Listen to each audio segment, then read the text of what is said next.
जनाब, opposition camp में क्या चल रहा है, आज इसकी थोड़ी सी हमने बात करनी है, क्योंकि गुज़श्ता हफ्ते से तवातुर से चाहे वो नून लीग हो या पीपल्स पार्टी हो, पब्लिक अपीयरेंसेस दे रहे हैं।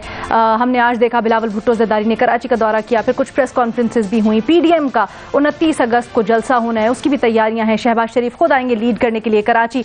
तो जनाब, संडे को भी एक इसी तरह की प्रेस कॉन्फ्रेंस हुई, पीडीएम के फ्यूचर से मुतल्लिक उसके ऊपर गुफ्तगू हुई और नून लीग ने इससे मुतल्लिक ये कहा है कि अगर पीपल्स पार्टी कोई वर्केबल प्लान यानी काबिल अमल प्लान अदम एतमाद की तहरीक से मुतल्लिक पेश करती है, नून लीग को दिखाती है, तो फिर नून लीग उनका साथ देने को तैयार है। उन्होंने ये भी कहा है जनाब, सेनेट में चेयरमैन सेनेट के लिए अदम एतमाद लेके आएँ, उसके बाद हो सकता है कि हम वजीर आजम के अदम एतमाद के लिए और पंजाब के लिए आपका साथ दें। तो जनाब, पूरी सिनेरियो क्या बन रहा है और क्या अपोजिशन से हुकूमत को खतरा भी हो सकता है इस पोजीशन में? क्या अपोजिशन इस वक्त, इसको जरा डिस्कस करते हैं। सवाल इसके लिए हमारा कुछ यूं कि क्या पीपल्स पार्टी और नून लीग एक पेज पर आ सकेंगे? हाँ, हमारे एनालिस्ट के पास। भट्टी साहब, ये जो बात हो रही है अब इसमें जमा खातिर कर लें जो आज़ाद उम्मीदवार हैं उनकी थोड़ी सी दूसरी तरफ शिफ्ट। क्या आप समझते हैं पीपल्स पार्टी के पास कोई नंबर्स हो सकते हैं, कोई हकीकत हो सकती है, कुछ सब्सटेंस हो सकता है उस दावे में जो वो बड़ी देर से कर रही है?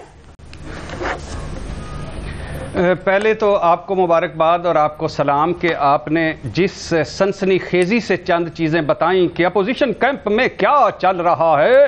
शहबाज शरीफ खुद आएंगे कराची लीड करने के लिए और फिर इस मुल्क की किस्मत संवर जाएगी। बिलावल भुट्टो ने अमेरिका का नहीं कराची का दौरा किया और एक प्रेस कॉन्फ्रेंस भी की, मेरी कौम तुझे मुबारक। और अपीयरेंसेस दे रही है अपोजिशन और फिर कमाल कर रही है। बड़ा ब्राइट है आपका फ्यूचर भट्टी साहब, आप एंकर बन सकते हैं बड़े होके। आपका हाँ क्या चले अभी तज्जिया दे। वो नहीं होता क्या मेरा बीबी छीन पाएगी अकबर से हक? क्या अकबर की साजिश हो जाएगी कामयाब? क्या ले जाएगा दुल्हनिया फिर से एक नवाब? तो अल्हम्दुलिल्लाह इस तरह की जो अपीयरेंसेस दी है, इस पर आपको सलाम। पहली बात यह, मुस्लिम लीग नून केड़ी मैडम शेख, केड़ी मुस्लिम लीग नून? एक मुस्लिम लीग नून पीपल्स पार्टी के साथ बैठना ही नहीं चाहती। एक मुस्लिम लीग नून कह रही है अगर पीपल्स पार्टी सिंसियर है तो पहले चेयरमैन सेनेट के खिलाफ अदम एतमाद लाए। एक मुस्लिम लीग नून कह रही है कि 2023 के इलेक्शन पर फोकस करें, अब छोड़ें इन वेंचर्स और एडवेंचर्स को। और पीपल्स पार्टी तो पहले ही कह रही थी कि आओ हम असेंबली में बैठकर वो टिक टुक खेलें, क्योंकि हमारा काम सीधा है, आपका काम अपुट्ठा है। अगले जरदारी साहब कह रहे हैं बिलावल के सर पर सेरे सजाने हैं कोलेशन गवर्नमेंट बनाकर वजारत उज़्मा के। तो ये 2 साल इसी तरह लैंड लपाड़े में गुजार लें, ट्रक की बत्ती के पीछे लगा लें। तो लिहाजा 0/0 is equal to 0 is equal to 0 is 0/0 वो हसन निसार साहब का दीवार खस्तगी ना गिरा मुझे, वो जो शेर उन्होंने बोला है कि जहां से भी करोगे वहीं से ही होगा। तो क्या अपोजिशन रेलिवेंट? बड़े आपने कोई अपने उस्ताद का नाम वो है, पूरा शेर भी सही नहीं पढ़ सके आप। भट्टी साहब, माजरत के साथ आपके मार्क्स 0/0 सुहेल उड़ाई था। मान लिया और आखिरी एक जुमला मान लिया माजरत कर ली मैंने हसन निसार साहब से, साथ उनके घुटनों को हाथ लगाकर माजरत कर लिए। और क्या पीपल्स पार्टी मुस्लिम लीग नून और कोई एक पीछे से जुगाड़ लगा पाएंगे? जुगाड़ नहीं लग रहा। मजामत कर पाएंगे? मजामत नहीं हो रही। पांव पड़ने वाले हैं, बहुत दफा पड़े हैं, नहीं पढ़ पा रहे। और तो कर क्या रहे हैं? आल बचाओ माल बचाओ खाल बचाओ, पाकिस्तान जिंदाबाद। ओए होए सुहेल उड़ायत साहब, जुगाड़ भी नहीं लग रहा, पांव पड़े, कुछ जवाब नहीं आ रहा है, तो फिर कैसे होगा? क्या आपको लगता है पीपल्स पार्टी कर पाएगी कुछ? एक तो पहली बात तो ये है कि ये समझना चाहिए हमें सबको कि किसी मुल्क में जितनी हुकूमत जरूरी होती है उतनी अपोजिशन भी जरूरत होती है। अपोजिशन का सिर्फ मजाक उड़ाना या अपोजिशन के इख्तलाफात पे बड़ा खुश होना, मेरा ख्याल है कि इससे निज़ाम हुकूमत जो है वो कमजोर होता है। जितनी हुकूमत की कामयाबी जरूरी है उतनी ही अपोजिशन की कामयाबी भी जरूरी है, क्योंकि वो आने वाली हुकूमत होती है अपोजिशन। तो मेरा ख्याल है कि एक तो हमें अपना जहन तब्दील करने की जरूरत है। जो भी अपोजिशन हो उसकी भी हौसला अफजाई होनी चाहिए, उसको भी शाबाश मिलनी चाहिए, उसके पीछे भी लोग होने चाहिए। तभी बिल्कुल, और तवाज़ुन ताकि कायम रहे, तभी निजाम का। और शाबाश मेरी अपोजिशन। शाबाश तो मेरी अपोजिशन, शाबाश मेरी अपोजिशन। भट्टी साहब आपका इस अपोजिशन के पीछे खड़े होकर जो इस अपोजिशन के पीछे खड़े होकर जो आगे बढ़ेंगे उनको भी शाबाश, जो इस अपोजिशन से उम्मीदें लगाकर बैठे हैं उनको भी शाबाश, जो इस अपोजिशन को अपोजिशन समझते हैं उनको भी शाबाश, और इस अपोजिशन को भी शाबाश। भट्टी साहब, सोहेल साहब को बात करने दें। जी मैं ये गुजारिश कर रहा था, जहां तक अमली बात है, ग्राउंड रियलिटीज की बात है, फिलहाल ऐसा नहीं लगता कि अपोजिशन जो है वो इकट्ठी हो सकेगी। इनके इख्तलाफात बड़े डीप रूटेड है, इनके इंटरेस्ट जो हैं वो बड़े डाइवर्स हैं, और जब तक इनके इंटरेस्ट डाइवर्स रहेंगे, इकट्ठे नहीं होंगे, उस वक्त तक इनका इत्तेहाद मुमकिन नहीं है। तो इसलिए मेरा ख्याल है कि पीडीएम के इत्तेहाद का कोई चांस नहीं है फिलहाल, और उसकी वजह यह है कि पीपल्स पार्टी नहीं चाहती कि वो सिंध हुकूमत खोए, और नून ये नहीं चाहती कि वो पंजाब हुकूमत के खिलाफ कोई एडवेंचर करके चौधरी परवेज लाई को आगे आने वजह क्या समझते हैं जो हल्की हल्की थोड़ी थोड़ी देर बाद प्रेस कॉन्फ्रेंसेज, कभी वो कभी ये शोशा छोड़ देते हैं, हल्की ढोलकी पर, हल्की हल्की ढोलकी पर। ये तो जी देखें, सर सोहेल साहब से सवाल था ना।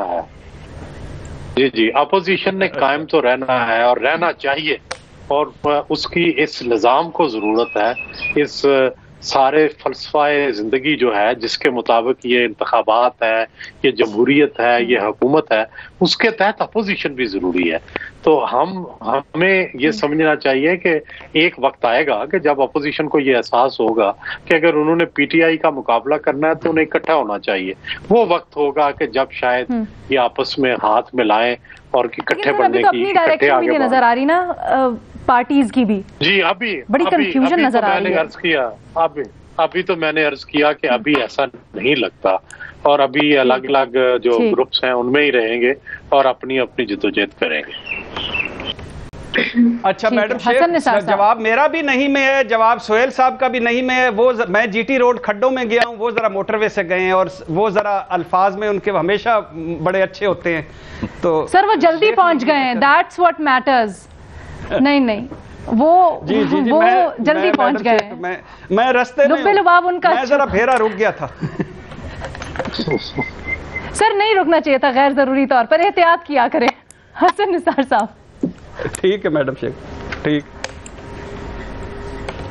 जी। भट्टी साहब से हिसाब तो आप ही चुकता करेंगे, आपके शागिर्द ने तज्जिया तो जो भी आपके शेर का भी जो हाल किया। नहीं कोई हाल नहीं, उन्होंने पढ़ा ही याद है, पूरा पढ़ते तो शायद ठीक ही पढ़ते। अच्छा बात सुने लीना, अगर आपने पूछा है ना कि पीपल्स पार्टी और नून लीग एक पेज पे आ सकेंगे या नहीं, नून लीग तो अगर तो पेज गंदा, गलीज और बदबूदार हुआ तो ये यकीनन एक पेज पे आ जाएंगे, और इस बात का सबूत इन दोनों की तारीख है बहसीत पॉलिटिकल पार्टीज कि ये आज तक कभी अवाम के इस्तेहकाम, उनकी खुशहाली, उनके तहफ़्फ़ुज़ के लिए एक पेज पे कभी नहीं आए। जब कभी आए हैं वो उसमें कोई ना कोई, अब मैं क्या लफ्ज़ इस्तेमाल करूं, कोई शरारत का, कोई मनफी, कोई इस तरह का असर होता है। और रह गई अपोजिशन, तो ये अपोजिशन कई बार हम इन लोगों को हुकूमतों की शक्ल में भी देख चुके हैं। तो ये अपोजिशन जो है ये आजमाई हुई है, एक दफ़ा नहीं, दो दफ़ा नहीं, तीन दफ़ा नहीं, बार बार आजमाई हुई है, और पेज वेज कोई नहीं है इनका। गंदगी पे इकट्ठे हो जाएंगे जैसे मक्खियां गंद पे इकट्ठी हो जाती हैं, और क्या कंस्ट्रक्टिव काम ना उन्होंने पहले कभी किया है ना आप करेंगे। सोहेल साहब बस मैंने थोड़ी सी हौसला अफजाई करनी चाहिए। हौसला अफजाई, देखें बात सुने, एक बात अलीना, सोहेल साहब अगर मौजूद होते ना क्रूसेड्स के जमाने में, और सुन लें सलाहुद्दीन अय्यूबी और रिचर्ड की ये सुलह करा देते और तारीख में सलीबी जंगों का नामो निशान ना होता। ये बगैर परों वाले फरिश्ते हैं सोहेल साहब जो है ना, इनकी बात ना आप क्या करें, ये चलता फिरता अमन का सफेद झंडा है। अगर हमारी पॉलिटिक्स में वर्किंग रिलेशनशिप सुहेल साहब बनवा दें और इतनी अच्छी बात करें तो इससे चाहिए क्या? हमारे मुल्क के लिए बड़ा अच्छा है, सब चीजें कितनी स्मूथ चलने शुरू होंगी। ओ भाई एक दफा ये लॉजिक इरशाद हकानी साहब ने मरहूम ने दी थी, तो मैंने कहा था इरशाद हकानी साहब लोगों को मरवाना है। इन दोनों के इन कुव्वतों के दरमियान वर्किंग रिलेशनशिप का मतलब जानते हो आप? अच्छा। अभी तक तो उन्होंने गोश्त खाया है, ये अवाम की हड्डियों का गूदा भी खींच लेंगे। हाँ, इनको वर्किंग रिलेशनशिप की पट्टियां ना पढ़ाएं। सुहेल साहब क्यों अपने साथ दुश्मनी बरतते हो क्या? अच्छा, आपने मेरे और सुहेल साहब के ताल्लुकात खराब कराने हैं? अरे नहीं सर, ये नहीं होता। हमारा प्लेटफॉर्म, हम यहाँ पे वर्किंग रिलेशंस इख्तलाफ के बावजूद चला सकते हैं। राय में तो इख्तलाफ होता है, ये प्यार छेड़ा-छाड़ी नहीं, मैं मजाक करते एक दूसरे को। मैं मजाक कर रहा हूँ यार, आप लोगों की सेंस ऑफ ह्यूमर को क्या हुआ? जी मैं सर हम डिस्क्लेमर दे देते हैं साथ। लीना, जिस तरह दुनिया भर में गवर्नमेंट और अपोजिशन के तल्लुकात होते हैं, आमने सामने बैठते हैं, हर इशू पे डिस्कस करते हैं, जिस पे कंसेंसस करना होता है, कंसेंसस करना होता है। तो मेरी यही राय है कि हमारे यहाँ भी हुकूमत और अपोजिशन के तल्लुकात वैसे ही होने चाहिए जैसे दूसरी जमहूरी मुल्कों में है। और हमारे यहाँ जो सियासी जमातें हैं या अपोजिशन है, इसका भी किरदार वैसा ही होना चाहिए जैसे दुनिया में है। अगर ये वैसा नहीं है तो इनको कोशिश करनी चाहिए कि वैसा किरदार अदा करें, अपने रोल को बेहतर करें, हुकूमत का एहतसाब करें, हुकूमत की जो लेजिस्लेशन है उसका दिफा करें, उसके मुकाबले में खड़े हों। तो जितनी और लोगों को, अगर हुकूमत बजट देती है तो अपोजिशन भी बजट दे और मुकाबले में लोगों को आगाही दे। तो अगर ये नहीं ये कर रहे तो ये अपना रोल अदा नहीं कर रहे अपोजिशन। और सच्ची बात यह है कि अपोजिशन अपना रोल अदा नहीं कर रही अच्छी तरह, जिस तरह करना चाहिए। लेकिन मेरी तवक्को और दुआ यही है कि ये करें, क्योंकि सर वो अच्छा निज़ाम यकीनन दुआ है। लेकिन ये हसन निसार साहब एक इस वर्ड इस्तेमाल करते होते हैं कि ये इनकी कैरेक्टर ही नहीं है, इनके खमीर में ये नहीं है, तो ये कैसे करेंगे, कैसे स्टैंड लेंगे? एक जरा छोटी सी ब्रेक लेनी है मुझे, उसके बाद मजीद इसके ऊपर बात करते हैं। रीमा उमर साहबा ने भी अपनी राय देनी है।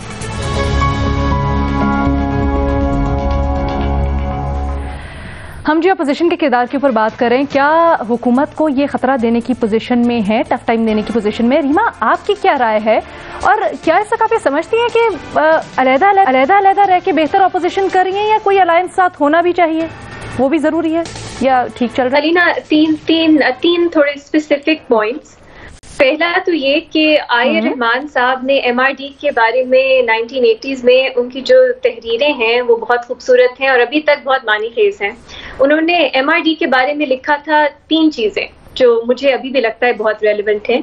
एक कि पार्टीज जो हैं वो अपना माजी नहीं भुला पाती, और एक मिसट्रस्ट होता है एक दूसरे के बारे में, वो जो तल्ख माजी की यादें हैं वो नहीं पूरी तरह भुला पाती। तो वो मुझे लगता है अभी भी है, खास तौर पे पीपल्स पार्टी और नून लीग के बीच में। दूसरा, उन्होंने ये कहा कि पार्टीज भूल जाती हैं कि जैसी सिचुएशन पाकिस्तान में है उसमें एक कलेक्टिव स्ट्रगल के बगैर कोई और रास्ता ही नहीं है। जरूरी नहीं है आप एक ही पार्टी बन जाओ, आपके मैनिफेस्टोज एक ही बन जाएं, आप राइवल्स ही रहते हैं, लेकिन एक कॉमन ऑब्जेक्टिव के लिए साथ आना बहुत जरूरी है। तीसरी बात जो शायद सबसे अहम है कि वो कॉमन ऑब्जेक्टिव है क्या पीपल्स पार्टी और नून लीग का अभी भी कॉमन ऑब्जेक्टिव है? उन्होंने लिखा था कि स्टेट एपरेटस जो है उसको न्यूट्रल बनाना। क्या अभी भी पीपल्स पार्टी नून लीग ये चाहती हैं कि स्टेट एपरेटस न्यूट्रल हो? अगर वो ये चाहती हैं, दोनों का ये एक बेयर मिनिमम कॉमन एजेंडा है, तो मिल के साथ चलने के अलावा कोई ऑप्शन नहीं है मेरा ख्याल है ऑपोजिशन के पास। दूसरी चीज ये कि सिर्फ हमें ऑपोजिशन पार्टीज को नहीं देखना चाहिए, इस मुल्क में और भी बहुत कुछ हो रहा है। आप वुकला में देखिए, Sindh high court bar association को खास तौर पे देखिए, बहुत एक कंसर्न है, बहुत एक मूवमेंट जो है वो बन सकती है वुकला की फिर से। बहुत ज्यादा खदशात हैं जिनका वुकला खुल के इजहार कर रहे हैं। आप मीडिया को भी देख लीजिए, उसमें भी ये तशवीश पाई जाती है मीडिया की ऑर्गेनाइजेशंस में। तो क्या स्टूडेंट्स में भी हम आप काफी अरसे से देख रहे हैं इस तरह के वो बाहर निकलना चाहते हैं, प्रोटेस्ट का स्पिरिट है। अब ये सब अगर मिल जाएं और पॉलिटिकल पार्टीज इस ब्रॉड बेस्ड मूवमेंट को लीड करें या उसका हिस्सा बने, तो क्यों नहीं इफेक्टिव हो सकती पाकिस्तान में ऑपोजिशन। ऑपोजिशन सिर्फ पॉलिटिकल पार्टीज नहीं होती, वो ये सब तंजीमें भी होती हैं। आखिरी बात थोड़ी स्पेसिफिक, देखिए जो सेनेट चेयरपर्सन का वोट ऑफ नो कॉन्फिडेंस होगा वो सीक्रेट बैलेट है, वरना तो अक्सरियत है ऑपोजिशन की मेरा ख्याल है सेनेट में, तो इसमें कोई इशू तो नहीं होना चाहिए। लेकिन वो सीक्रेट बैलेट है, और सीक्रेट बैलेट अगर आप माजी में देखिए तो वो ऑपोजिशन के अक्सर हक में नहीं जाता। तो एक कंसर्न वहां पे मेरा ख्याल है नून लीग का लेजिटिमेट है। पंजाब एक मुख्तलिफ चीज है, क्योंकि पंजाब में वोट ऑफ नो कॉन्फिडेंस अगर बोजदार साहब के खिलाफ होगा वो ओपन बैलेटिंग होती है, और उसमें अगर आप पार्टी लाइन के खिलाफ वोट करते हैं तो वो फ्लोर क्रॉसिंग समझी जाती है, आपको पार्टी से निकाल भी दिया जा सकता है, अपनी आप मेंबरशिप खो सकते हैं। तो ये सब चीजें जो है वो सामने रखनी पड़ेंगी। तो मेरा ख्याल है नून लीग ने इसीलिए शायद ये प्रपोजल दिया है कि पहले सेनेट चेयरपर्सन का आप कीजिए रेजोल्यूशन उनके खिलाफ, फिर पंजाब में आएंगे, क्योंकि शायद वो भी नहीं चाहते कि पंजाब में वो पहला हो, आपके जो बैटल है उसका पहला ग्राउंड पंजाब हो। वो अभी शायद पीपल्स पार्टी को आजमाना चाहते हैं सेनेट के चेयरपर्सन का वोट ऑफ नो कॉन्फिडेंस है। ठीक है जी, as much as I wanted the debate to continue, लेकिन हमारे पास आज प्रोग्राम में वक्त खत्म हो गया है, इतना ही था। Let's just call it a day at that कि हमारे तमाम एनालिस्ट ये समझते हैं जनाब कि इस वक्त अपोजिशन इस पोजीशन में नहीं है कि हुकूमत के खिलाफ कोई भी टफ स्टांस बना सके, कोई भी मज़ाहमती तहरीक चला सके और किसी भी एक पेज पर आ सके, चाहे वो PDM का फोरम हो या फिर कोई कलेक्टिव अपोजिशन। इसकी बहुत सी वजूहात हमारे एनालिस्ट ने हमें बताई।